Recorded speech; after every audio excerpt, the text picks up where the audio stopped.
네, 오늘 예배 나오신 여러분 모두 위해 또 온라인으로 가정에서 예배드리는 새물교 모든 교우들 위해 우리 하나님의 은총이 함께 하시기를 간절히 축복합니다. 성경에서 세상이라고 하는 단어를 말할 땐 제가 보기엔 적어도 세 가지 의미를 가지고 있는 것 같습니다. 첫 번째, 세상, 그것은 악을 뜻합니다. 이 경우에 성경은 이렇게 말하죠. 하나님을 사랑해라. 그리고 세상을 사랑하지 말라. 왜? 악이니까. 세상은 악입니다. 그러나 세상이 악이란 뜻만 가지고 있는 것은 아닙니다. 성경에서 세상이란 단어를 말할 때 두 번째는 인류를 뜻할 때도 있습니다. 우리가 잘 아는 성경 말씀이 있죠. 하나님이 세상을 이처럼 사랑하사 독생자를 주셨다. 이것은 악은 아닙니다. 이때 하나님의 사랑하신 세상은 인류 전체를 가리키는 겁니다. 이렇게 보편타당한 인류를 의미하는 인류를 뜻하는 의미로서 세상을 칭하기도 합니다. 이때 세상은 구원받아야 할 대상입니다. 우리가 복음을 들고 나가야 할 상대이죠. 성경에서 말하는 세상의 세 번째 의미가 있습니다. 그것은 말 그대로 하나님께서 창조하신 세계로서의 세상을 의미할 때가 있습니다. 오늘 좀 이 말씀을 드리려고 합니다. 우리의 첫 신앙 고백은 하나님께서 천지를 창조하셨다는 겁니다. 창세기의 고백이죠. 맨 앞에 있습니다. 단순히 순서적으로 맨 앞에 있기 때문에 중요한 것이 아니라 이후에 창세기 1장 2절 이후에 요한계시록까지 모든 우리의 신앙 고백의 근간이 되어진다는 의미이기도 하겠죠. 하나님께서 천지를 창조하셨다. 단순히 하늘과 땅을 만드신 것이 아니라 하나님 없이 존재하는 것은 하나도 없다. 이게 세상입니다. 이런 하나님께서 창조하신 세계로서의 세상이 어떤 의미가 있는 것일까? 진짜 악일까? 그래서 할 수 있으면 멀리 해야 하는 것인가? 단순히 우리는 긍휼로 구원받아야 되니까 긍휼로 대해야만 하는 것일까? 하나님이 창조하신 세계로서의 세상이 우리 신앙생활에 어떤 의미가 있는지 좀 살피고 이것이 오늘 환경 선교 주일과 맞물려서 오늘과 다음 주일날 좀 말씀드리려고 합니다. 참으로 어렵습니다. 시대가 어둡다고 말합니다. 위기라고 말하죠. 지구가 몸살을 앓고 있습니다. 역사가 참으로 참혹합니다. 지금도 전쟁은 끊이지 않고 있습니다. 그리고 전쟁의 위기도 우리 조그만 한반도에도 소문으로 가득 차 있습니다. 지금 우리가 살고 있는 사회도 복잡합니다. 참 조용할 날이 없는 것 같습니다. 뉴스에서는 언제나 큰 이슈가 빵빵 터져서 우리를 놀라게 합니다. 시대나 사회뿐만 아니라 위기는 우리 개인도 마찬가지인 것 같습니다. 잠시 편안한 날이 없는 것 같습니다. 이 문제 해결하면 저 문제가 생기고 저 문제 해결하면 좀 나을까 싶었더니 또 다른 문제가 어느새 우리 앞에 큰 앞에 섭니다. 자식 문제 해결했더니 이제 부모님이 걱정이 되어지고 부모님 해결했더니 이제 내 몸이 걱정이 되어지고 교우들 중에도 편찮으신 분들이 많이 계신 것 같습니다. 끊임이 없습니다. 진짜 우리는 흔들리는 배 위에 서 있는 것 같습니다. 이러한 위기 불안하죠. 위기니까 불안합니다. 평화롭지 못합니다. 이러한 위기 속에서 우리들은 어떻게 이 파도를 넘어갈 수 있을까요? 첫 번째 우리가 해야 할 일은 잠시 멈춰 서는 것일 겁니다. 멈춰 서지 않으면 내가 서 있는 위치를 파악할 수가 없고 바쁘던 걸음들, 내가 정신없이 뛰달렸던 이 걸음을 멈춰 서서 이 상황이 어떤지 우리가 좀 관조할 수 있어야 합니다. 그리고 잠시 서서 우리가 해야 할 것은 뭐냐면 그동안 우리가 잃어버렸던 것이 무엇일까를 생각해야 합니다. 우리가 잘못 살아왔다는 것이 아니라 우리가 정신없이 살다 보면 우리가 방향이 틀릴 때가 있지 않습니까? 그러니까 문득문득 우리는 잠시 멈춰서서 이걸 성찰이라고 하죠. 또는 리트릿이라고 하죠. 뭔가 좀 꼬여 있는 것 같고 계속 위기가 이어지고 있고 삶이 참 힘들 땐 우리는 그때 잠시 서두르지 말고 멈춰 서서 내가 지금 어디까지 왔는지 내가 잃어버린 것이 무엇인지를 우리가 찾아야 되죠. 그래야 우리는 새로운 방향을 설정할 수 있고 그때 우리는 생명의 길로 나아갈 수가 있을 겁니다. 기독교 역사에는 커다란 두 개의 갈래가 있습니다. 하나는 이건 신학적인 용어로 베드로의 전통이 있고 또 하나는 요한의 전통이 있습니다. 베드로, 요한 다 예수님의 제자 중 인물이죠. 우리에게 익숙한 것은 이것을 베드로의 전통이라고 우리가 칭하지 않았다 할지라도 베드로의 전통이 우리에겐 굉장히 익숙할 겁니다. 베드로의 전통에서 중요한 것은 우리의 모든 죄를 용서해 주시고 사해 주시는 예수님의 십자가와 죽음이 매우 중요한 신앙 고백입니다. 그래서 예수님께서 베드로에게 이 반석 위에 내가 교회를 세우겠다라고 말씀하셨죠. 물론 이 반석은 베드로를 가리키는 건 아닌데 그 히라버의 관사를 보면 베드로가 아닙니다. 어찌됐든 베드로의 이 말을 근거로 해서 예수님께서 교회를 세우겠다고 하셨으니까 그러한 전통을 이어받아서, 그래서 카톨릭에서는 베드로가 1세대 교황이라고, 첫 번째 교황이라고 말을 하고, 그 역사적인 터전 이후에 카톨릭이 세워졌다, 이어지고 있다라고 계속 말하고 있죠. 여기서 중요한 신앙 고백은 뭐라고요? 예수님께서 우리의 모든 죄를 용서해 주셨다는 것이고 예수님의 죽음이 우리를 구원하셨다는 것입니다. 그래서 이것을 가리켜 십자가의 영성이라고 말합니다. 종교개혁을 일으킨 마틴 루터, 1517년의 루터의 신앙도 십자가의 영성이라고 보통 칭합니다. 그러니까 이 예수님께서 우리를 십자가에서 용서해 주셨다는 신앙 고백은 결코 없어서는 안 될 매우 중요한, 우리의 정체성을 보여주는 매우 중요한 영성입니다. 베드로의 전통이 그런 것이죠. 이 십자가의 영성은 그렇기 때문에 세상과의 관계 속에서 노론자는 이러한 관계를 유지합니다. 세상은 악하다는 겁니다. 그래서 구원이란 세상으로부터의 구원을 말하는 겁니다. 세상에 있어서는 구원이 이루어질 수가 없는 겁니다. 세상을 떠나야 되는 겁니다. 세상을 멀리해야 하는 거죠. 이게 구원입니다.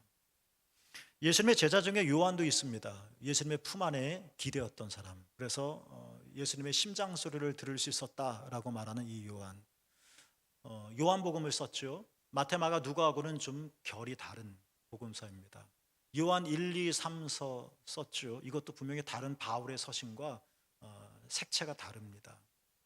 요한계시록 환상을 보았죠. 이것도 정말 엄청난 계시적인 은혜가 적힌 말씀이죠. 이렇게 베드로하고는 성격과 기질도 개인적으로 봤을 때도 달랐던 이 요한의 영성을 보통 학자들은 뭐라고 읽냐면 창조의 영성이라고 말을 합니다. 이 시간에 창조의 영성이 뭔지에 대해서 쭉 설명하기는 굉장히 어렵고 참 힘들기는 하지만 십자가 영성과 대조되는 것으로서 창조의 영성이란 뭐냐면 이런 겁니다. 하나님은 선하시다. 여러분 믿으십니까? 하나님은 창조하시다. 하나님은 아름다우시다. 자, 그런데 창조의 영성은 하나님은 선하시고 하나님은 아름다우시기 때문에 하나님께서 만드신 이 세계도 선하고 아름답다라고 기본적으로 믿고 있습니다. 물론 이 세상에 타락해서 악이 있습니다. 그러나 창조신학은 악 자체가 악이라고 말하지 않습니다. 하나님께서는 악을 통해서도 우리를 은총으로 이끌어 가시고 구원으로 인도하신다고 말하고 있으니까.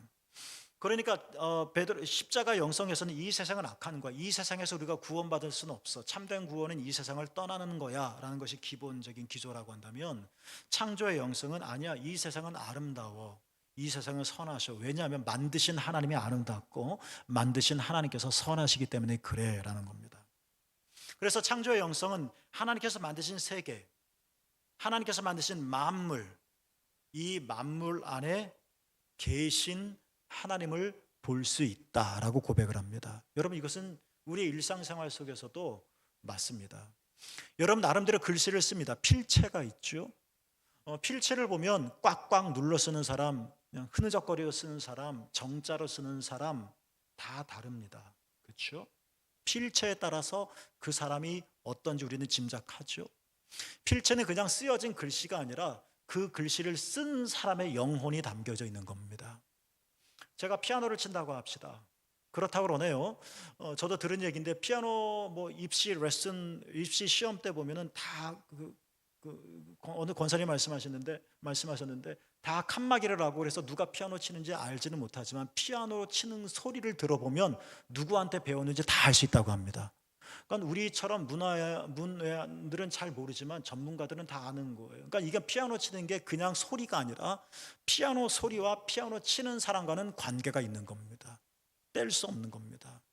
그 음성을 듣고 그분을 알 수 있고, 그 글씨 쓴 것을 보고 그분을 알 수 있고, 그분이 건반을 두드리는 소리를 통해서 그분을 알 수 있듯이 하나님께서 만드신 이 세계를 통해 누구를 알 수 있습니까? 하나님을 알 수 있다는 겁니다.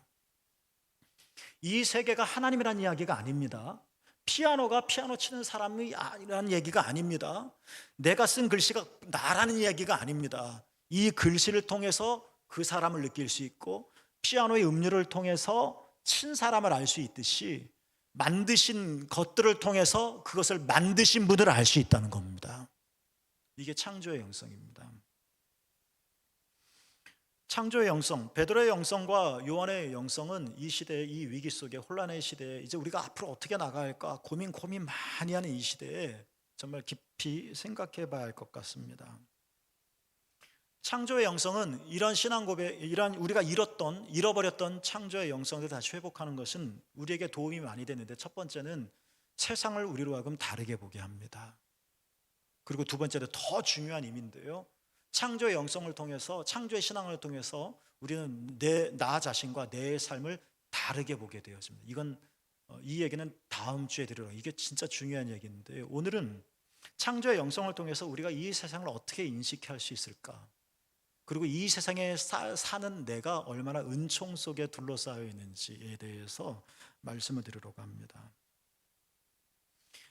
이것은 양자택일의 문제는 아닙니다. 베드로를 선택할 거냐 요한을 선택할 거냐의 문제가 결코 아니라는 겁니다. 그동안 우리가 베드로에 치우쳤기, 비유컨대 베드로에게 치우쳤기 때문에 그동안 우리가 놓쳐버렸던 것들, 이 요한을 것들을 좀 다시 끌어올려서 좀 회복하자는 겁니다. 베드로 반석이죠. 반듯합니다. 자와 같이. 그러니까 교회는 성장했습니다. 그런데 교회엔 용서가 없습니다. 성장해야 하니까. 이 성장의 길에 거침이 된다면 교회에 적응할 수가 없습니다. 교회 성장의 속도에 따라올 수 없는 사람이라면 교회 멤버가 되기는 어렵습니다. 저는 교회가, 저도 그렇지는 못하지만 꿈 같은 교회라면, 교회라면 모든 것을 용서받을 수 있는 곳이어야 되지 않을까요? 여러분 어떻게 생각하세요? 교회가 그런 곳이어야 되지 않겠습니까? 세상에 그런 곳은 없잖아요. 어떤 회사든지 학교든지 다 기준이 있고 학칙이 있고 그렇지 않습니까? 규율이 있고, 우리도 말씀이 있죠.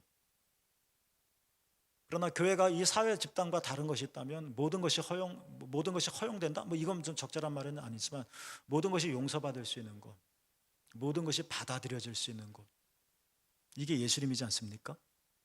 이게 요한의 영성이라는 겁니다.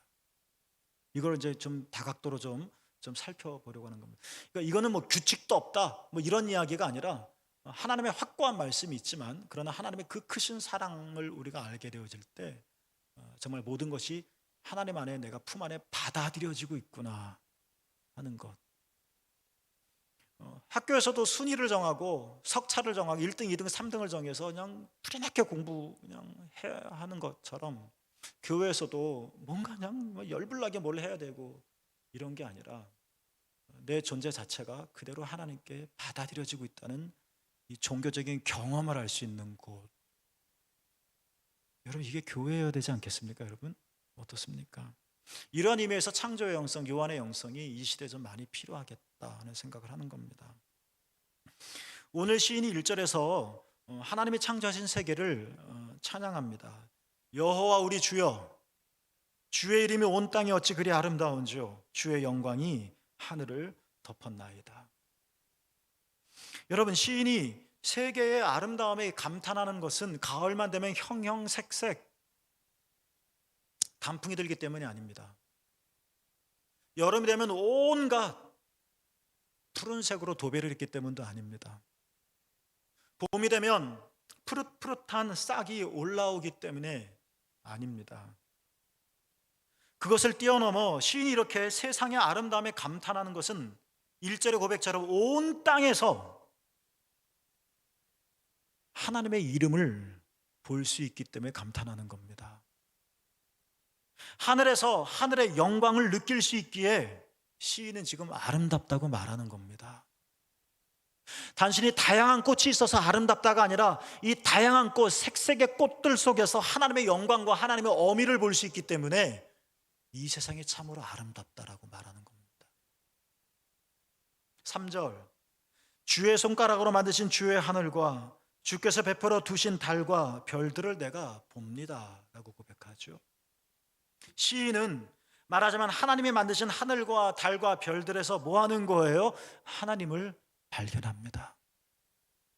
천체 과학자들은 망원경을 통해서 이 천체에 뭐가 있는지, 생명체가 살 수 있는지 보겠죠.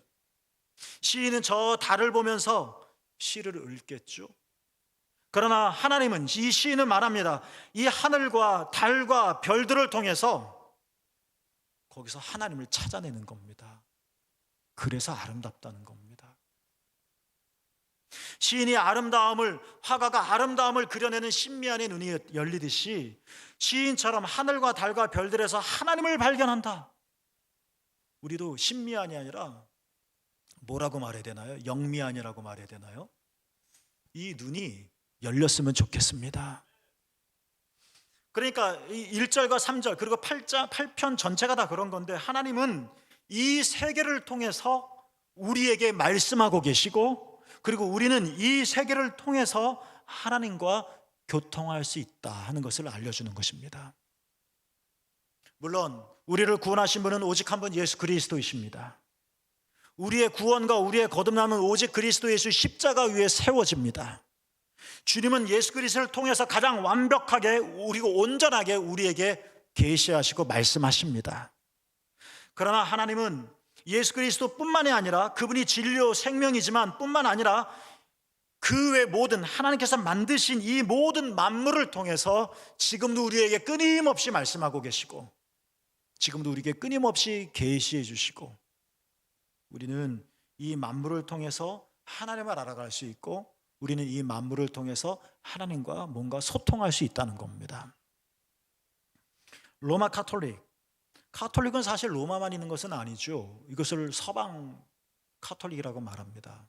그러니까 동방 카톨릭도 있다는 이야기입니다. 서방 카톨릭이 거의 다 유럽이다 보니까, 그리고 유럽이 경제와 세계사의 중심이 되다 보니까 카톨릭 하면 로마 카톨릭만 있다고 생각하는데, 사실 동방 카톨릭도 있습니다. 개신교, 프로테스탄트죠.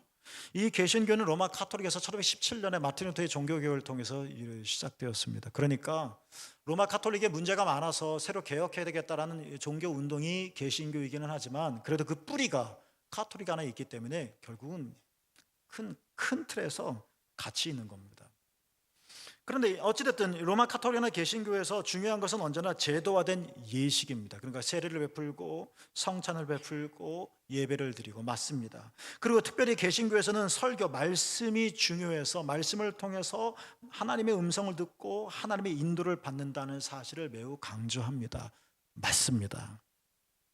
그러나 우리는 이러한 베드로의 영성, 로마 카톨릭은 베드로의 영성인데요, 이 베드로의 영성뿐만 아니라 우리 주님께서 성경을 통해서 12명의 제자 중에 또 하나의 위대한 사도인 요한을 통해서 우리에게 알려주신 창조의 영성이라는 것을 우리는 기억해야 하고, 이 혼돈의 시대, 이 위기의 시대의 이 창조의 영성을 우리가 그동안 잃어버렸던 다시 좀 회복해야 되겠다는 차원에서, 창조의 영성에 의하면 하나님은 교회에만 계시지는 않습니다.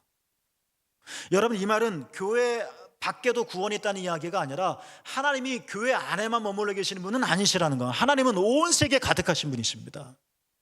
그래서 오래전에 다윗이 성전을 지으려고 했었을 때 열망했죠. 그랬더니 하나님이 뭐라고 그랬습니까? 야, 내가 그 조그만 성전에 있어야 되겠니? 라고 말씀하셨습니다. 하나님은 성전에 가두시는 분이 아니란 이야기겠죠. 하나님은 온 땅에 계십니다. 하나님은 교회만 계신 것이 아니란 이야기입니다. 하나님은 하나님이 만드신 모든 피조물 안에 현존하십니다. 그래서 우리가 성 프란시스코처럼 되지는 않아도 꽃을 바라보고 새 소리를 들으면서, 그리고 심지어 막 태어난 아기의 모습을 속에서 우리는 하나님을 만날 수 있다는 겁니다. 예수님이 말씀하셨습니다. 제가 자주 인용하는 말씀인데, 산상수훈 속에서 예수님께서 주옥 같은 말씀을 하나하나 가르치시고, 그 말씀을 귀가 활짝 열려서 쑥쑥 빨아들이시 회중들이 그러고 있을 때 예수님께서 말씀하셨습니다. 마태복음 6장 26절인데요, 이렇게 말씀하셨죠. 공중에 새를 보라. 제 상상력에 의하면 예수님께서는 그냥 묵묵하게 차렷 자세에서 공중에 새를 보라라고 말씀하지 않으시고, 시선도 공중을 향하시고 손가락으로 하늘을 가르치실 것 같습니다. 저 공중에 새를 보라. 그러면 회중의 시선도 하늘을 따라갔겠죠. 여러분, 예수님께서는 조류학자로서 말씀하신 것이 아닙니다. 예수님은 공중의 새를 보라, 들의 백합화를 보라. 예수님께서는 공중의 새를 왜 보라고요? 들의 백합화를 왜 보라고요? 공중의 새, 말도 못하고 찍찍거리는 새. 백합화라는 이름도 있는 꽃도 있지만 이름도 짓지 못한 들꽃들, 움직이지도 못하고 바람에 희락희락거리는 이 꽃들, 우리가 미물이라고 여기는 이 꽃들, 새, 왜 보라고 하셨을까요? 여기에도 하나님 나라가 있기 때문이라는 겁니다. 하나님 나라가 여기도 있다는 겁니다. 새가 하나님 나라라는 이야기가 아니라 새를 통해서 하나님을 볼 수 있다는 겁니다. 피아노의 소리가 저라는 이야기가 아니라 피아노의 소리를 듣고 저를 상상할 수 있는 것과 똑같다는 겁니다. 새가 신이라는 이야기가 아니라 저 새를 통해서 하나님께 나아갈 수 있다는 겁니다. 잘 보라는 겁니다. 그냥 이름 없는 꽃이라고 해서 짓밟고 함부로 꺾지 말고 잘 살피라는 겁니다. 여기에 하나님 나라가 담겨져 있다는 겁니다. 그래서 예수님 말씀하시는 겁니다. 공중의 새를 봐라, 들의 백합화를 보라. 우리 그런 여유가 없죠. 그런 여유가 없죠. 공중의 새 소리를 들을 여유가 없죠. 살기 바쁘니까. 그렇죠. 웨슬리가 산상순 설교에서 이렇게 말을 했습니다. 감리를 시작한 존 웨슬리가. 제가 그대로 인용해 왔는데요. 하나님께서 만물 안에 계시고, 그러니 우리는 피조물이라는 유리를 통해 창조자를 보아야 하며, 이 세상에 그 어떤 것이라도 하나님과 무관한 것으로서 그것을 사용하거나 보아서는 안 된다. 이렇게 하는 것이야말로 실질적으로 무신론이다.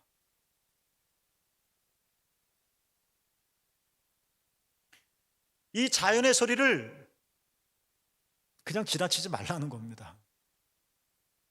꽃의 향기를 무시하지 말라는 겁니다. 공중나는 새와 들의 백합화를 함부로 사용하거나 함부로 보아서는 안 된다는 겁니다. 왜요? 거기에 하나님이 계시기 때문에. 거기서 하나님의 소리를 들을 수 있기 때문에. 이러한 사람이야말로 실질적으로 무신론자다. 하루하루 바쁘게 살아온 우리들에게는 이게 피부에 와닿지 않는 얘기처럼 여겨지죠.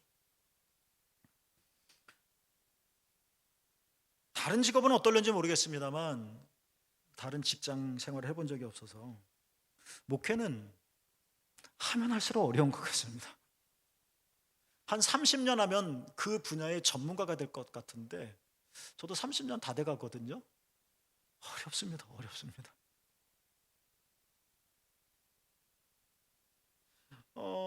30년을 놔두면서 제 안에 이런 생각이 듭니다.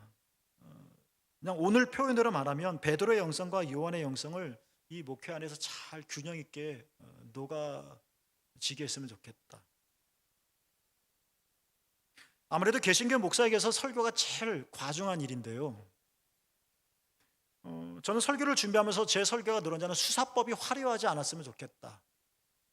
시인처럼, 소설가처럼, 아니면 광고 카피라이트처럼 이 표현에 지나치게 치중되지 않았으면 좋겠다. 그럼 사람들이 표현법만 들지 진짜 하나님을 안 보거든요.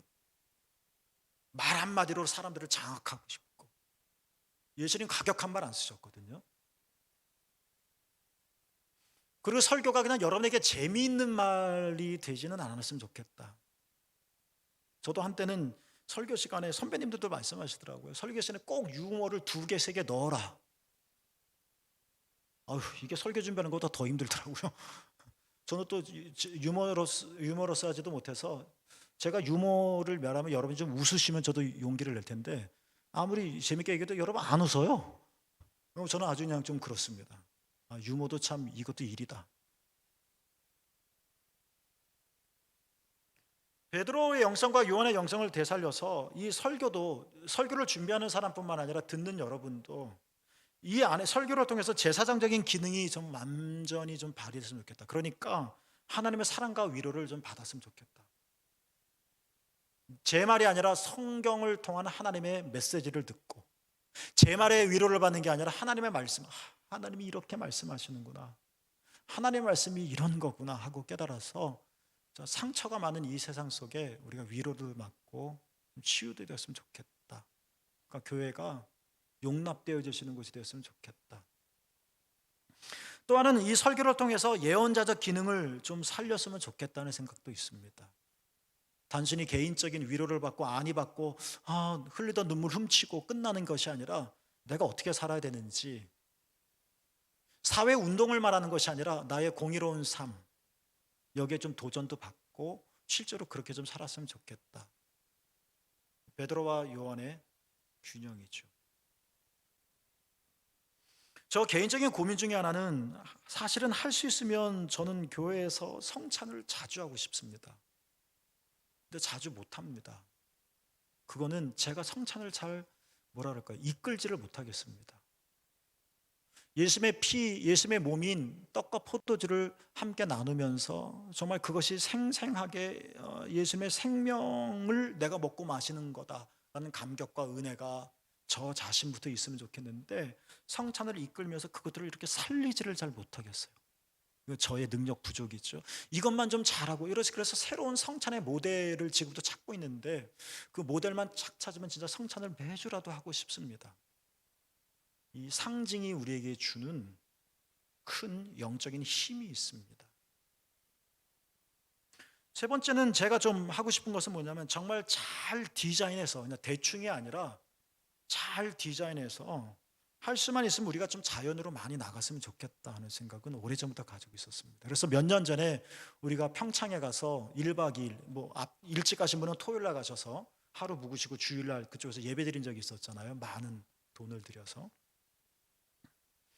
단순히 야외 예배가 아니라 자연으로 나간 이야기는 왜? 거기에 하나님이 계시니까. 하나님이 계시니까.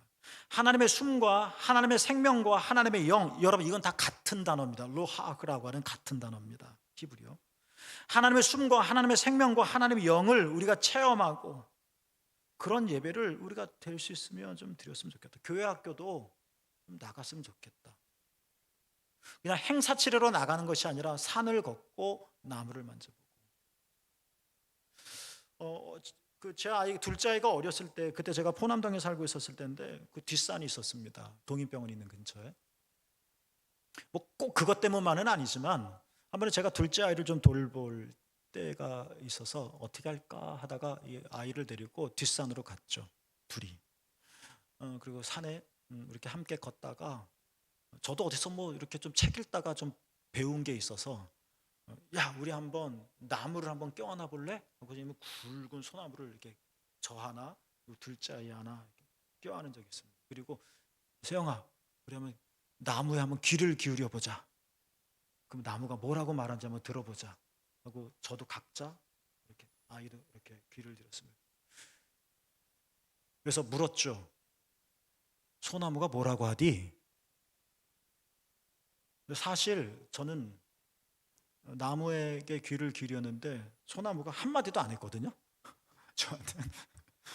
그래도 이제 책에 그렇게 쓰여 있으니까 뭐라고 말하디? 하고 얘기했더니 진짜 소나무가 말했나 봐요. 세영이한텐. 저도 놀랐어요. 저도 놀랐어요. 소나무가 자기한테 뭐라고 말하는 것 같대요.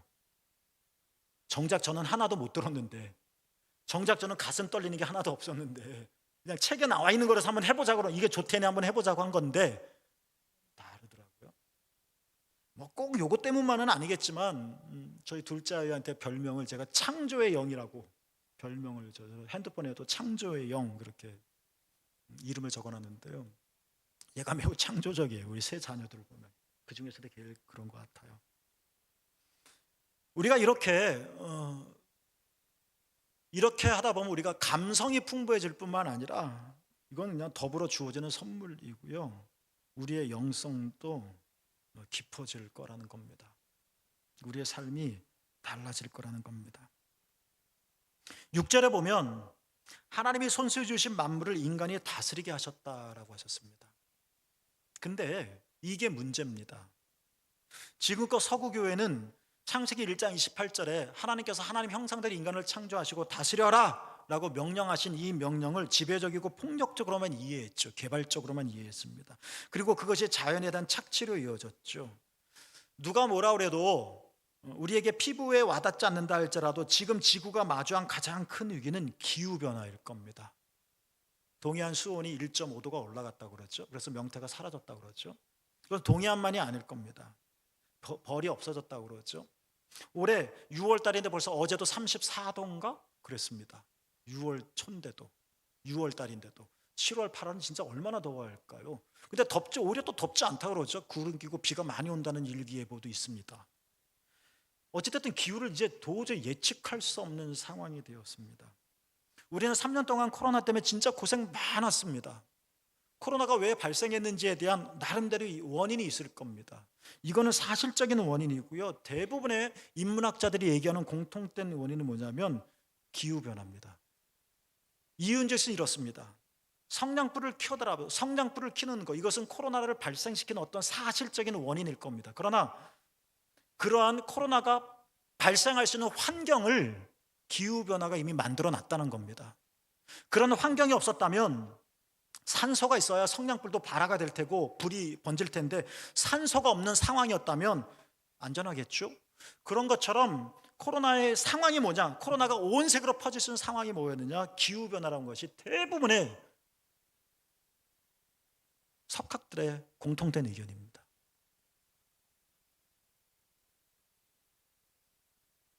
기후변화의 위기가 얼마나 큰지는 웹사이트를 통해서 여러분이 쉽게 찾을 수 있을 겁니다.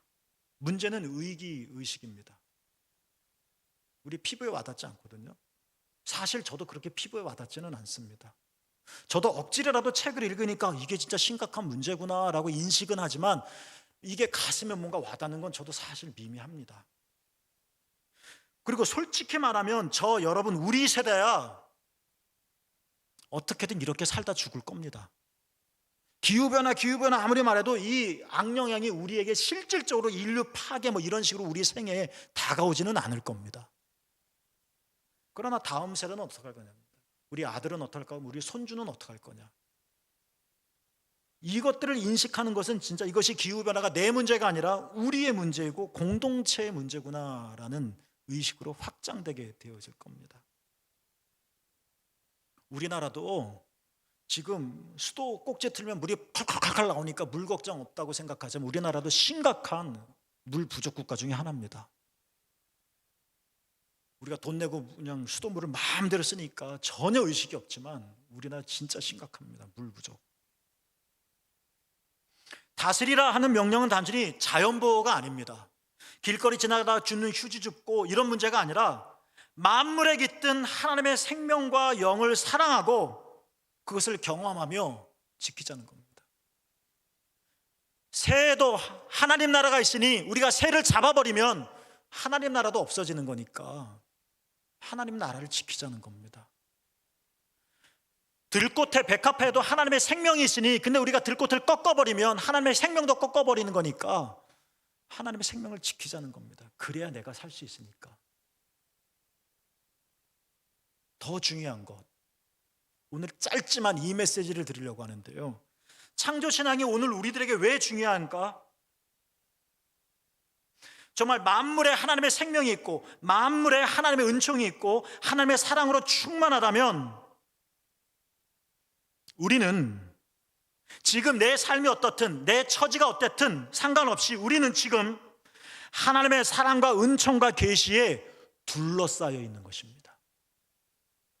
극단적인 예지만 여러분이 만약 정말 간절하게 기도하고 싶은데 교회에 갈 수 없다고 가정을 해봅시다. 근데 하나님이 교회 안에만 계신 분이라고 우리가 또 믿는다고 생각해 봅시다. 우리는 하나님을 어디서 뵐 수 있을까요? 교회 못 가는데 지금. 그러나 하나님은 교회만 계신 분이 아니라 저 하늘의 공중 나는 새에도 들에 핀 백합화에도 하나님의 생명으로 임재하고 계시기 때문에 우리는 내가 정말 사망의 음침한 골짜기에 거기에 들꽃 필 거 아니에요. 내가 사냥꾼의 올무에 걸렸다 할지라도 새는 하늘을 날아다닐 거 아닙니까?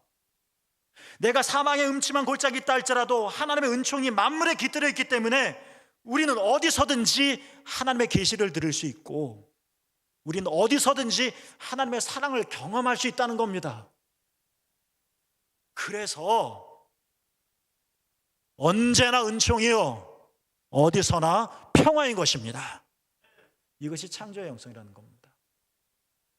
여러분, 하나님은 만물 안에 계십니다. 우리가 그 하나님을 사랑한다면 만물을 소중하게 여길 것입니다.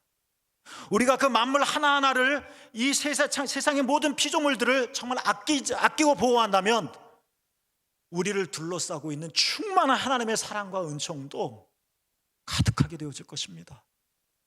우리는 하나님의 은총에 지금 둘러싸여 있는 것입니다.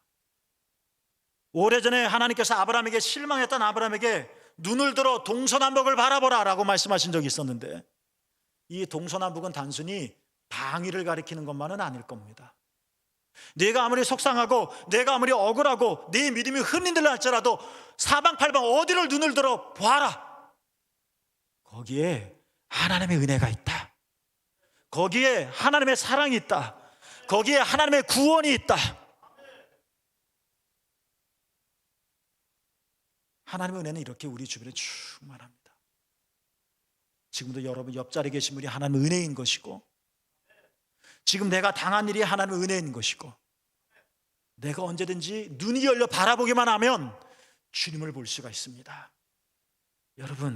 여러분과 함께 여러분 삶 속에 충만한 만물에 가득한 하나님의 은혜와 사랑을 눈을 들어보셔서 오늘도 힘있게 나가신 여러분 모두가 되어지기를 주님의 이름으로 축복합니다.